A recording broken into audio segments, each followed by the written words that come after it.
It's day 39 of Bola Tinubu's presidency, and we're keeping tabs on activities and developments in his first 100 days in office. Thanks for joining us on the program. I am Nifemi Oguntoye. You can join the conversation now on Twitter. Let's have your feedback on the first weeks of the Bola Tinubu presidency. The question is, what's your assessment of President Tinubu's 1 month in office?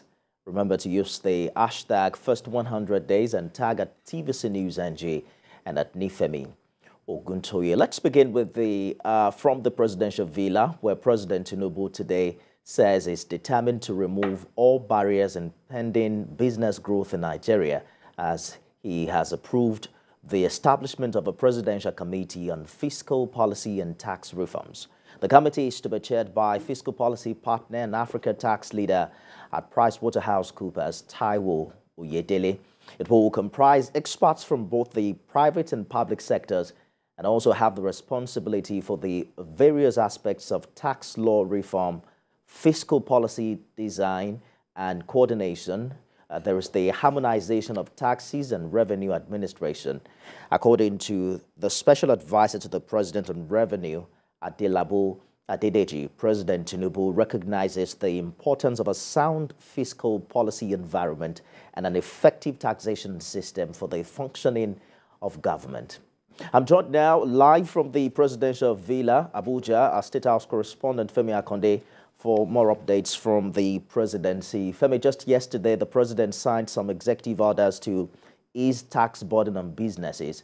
Walk us through the objectives of this presidential committee on fiscal policy and tax reforms.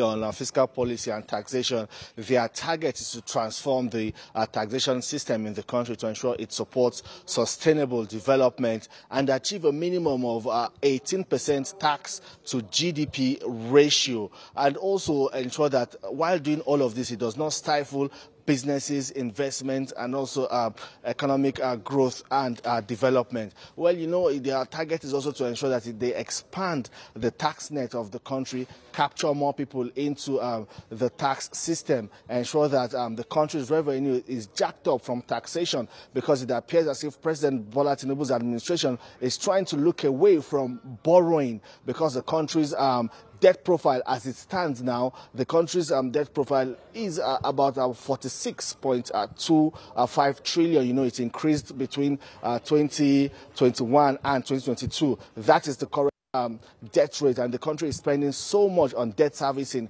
In 2022 alone, the country spent about 96.3% of revenue on servicing debt, and that is from the 83.2 trillion, I beg your pardon, that was spent in 2021. So President Bola Tinubu's administration is looking at other alternatives to debt borrowing, and it appears as if taxation and reforming the country's fiscal policy is the way to go for the administration. Nifemi. Indeed. So this new committee is to be chaired by Taiwo Oyedele, fiscal policy partner and Africa tax leader at PwC. Femi, talk to us about the wealth of experience he's bringing on board and the expectations from him now.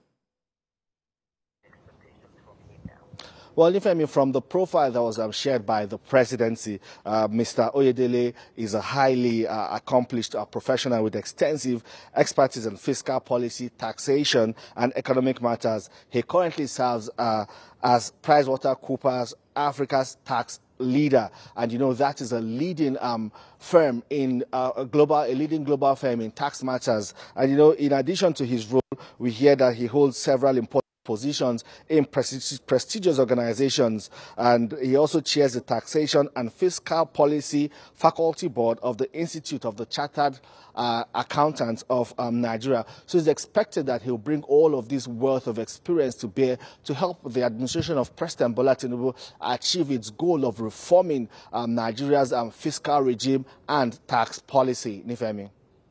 The wait is on, Femi. Let's quickly talk about the expectation of Nigerians for the next set of ministers. Mr. President has just about 21 days to send this list to the National Assembly. What's the latest you're hearing from the presidency in this regard?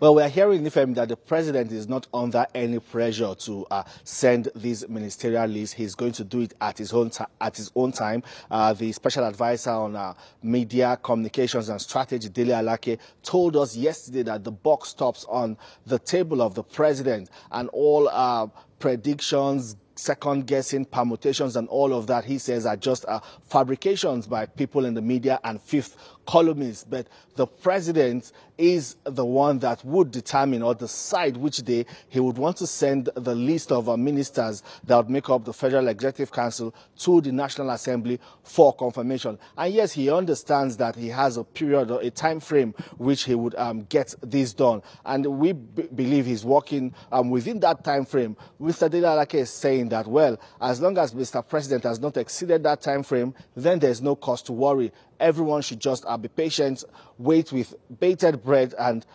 let the president do his thing. Nifemi.